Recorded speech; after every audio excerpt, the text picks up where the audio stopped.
Hi, this is Stef and I am an autistic writer.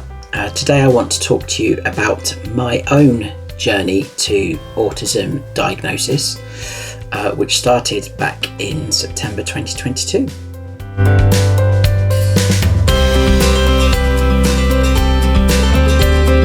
Stef, I'm an autistic writer, and I just thought I'd quickly jump on because I'm about to go and get a haircut.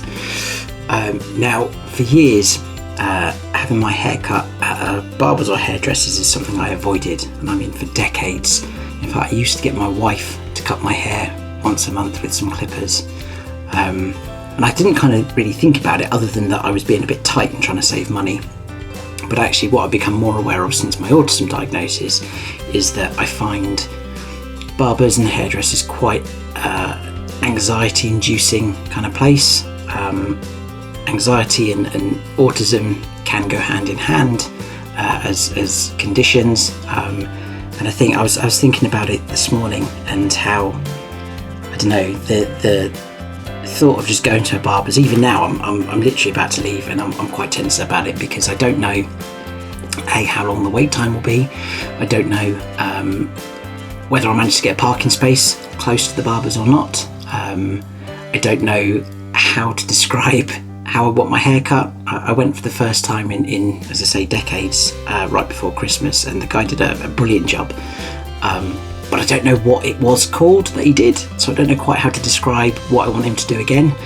And then the worst part is always, you sit down in the chair and the barber, the hairdresser, wants to talk to you.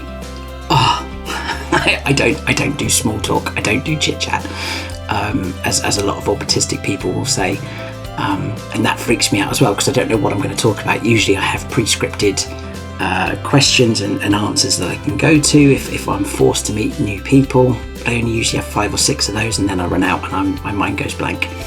So the thought of going to a barber's now and I don't know what they might throw at me, what they might ask. I don't want my answers to come across as odd or strange, or them to think that I'm weird in some way, even though clearly I am a little bit. So that makes me a little bit anxious, and that, well or badly it went, I'm sure it'll be fine. You know, there are bigger, more stressful things going on in this world than a trip to the hairdressers, but I'll hit you back in a little bit.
Hey, so I am back from the barbers, as hopefully you can tell if you have a look at my stylish new hairstyle. You can see I've had a bit of a trim and a bit of a line cut in here.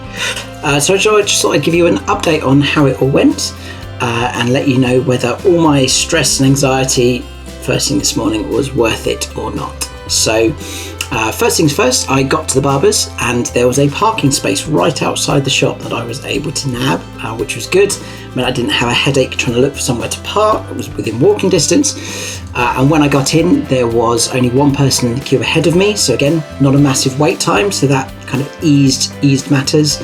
And actually, I think it helped that I'd been in that barber's now once before. So I knew what the layout was going to be like. So I think definitely today's trip was a lot less anxious than when I went this time last month. So that's a win. But I was a little bit worried about how to describe what it was I wanted doing. So the last time that I went to the barber's in December, it was the first time I'd been in decades, and I kind of let the barber just do what he wanted to do. I kind of said, look, do something with it, make it look good. And he did a cracking job. But I didn't really know what it was called or exactly what he'd done. So I was a little bit worried today about how I would go about describing it, because I don't know a lot about different grades and that kind of thing. But thankfully I managed to find a photo on my phone that I'd taken of my haircut the last time around.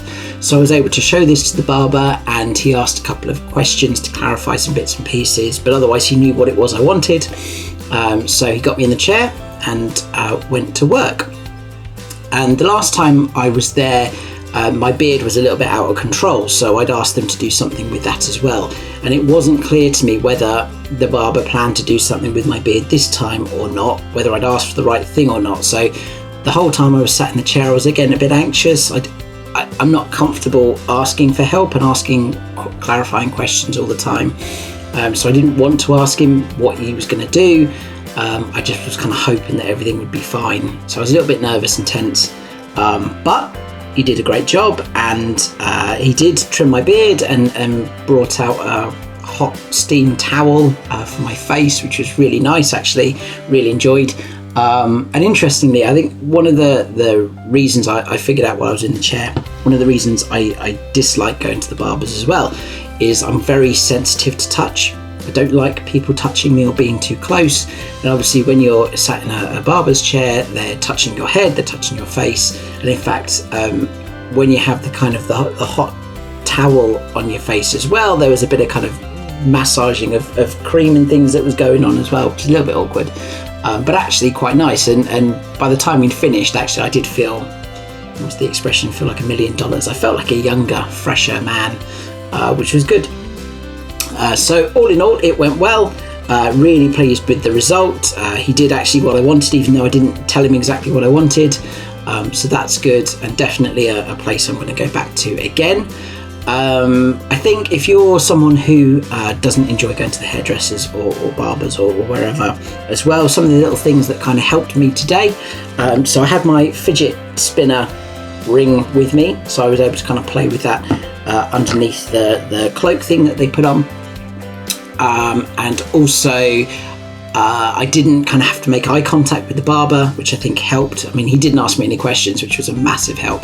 But I think actually had he started chatting to me at the start, I think I would have felt confident to say to him, I don't really want to talk, which is something I did recently when I was having a tattoo done.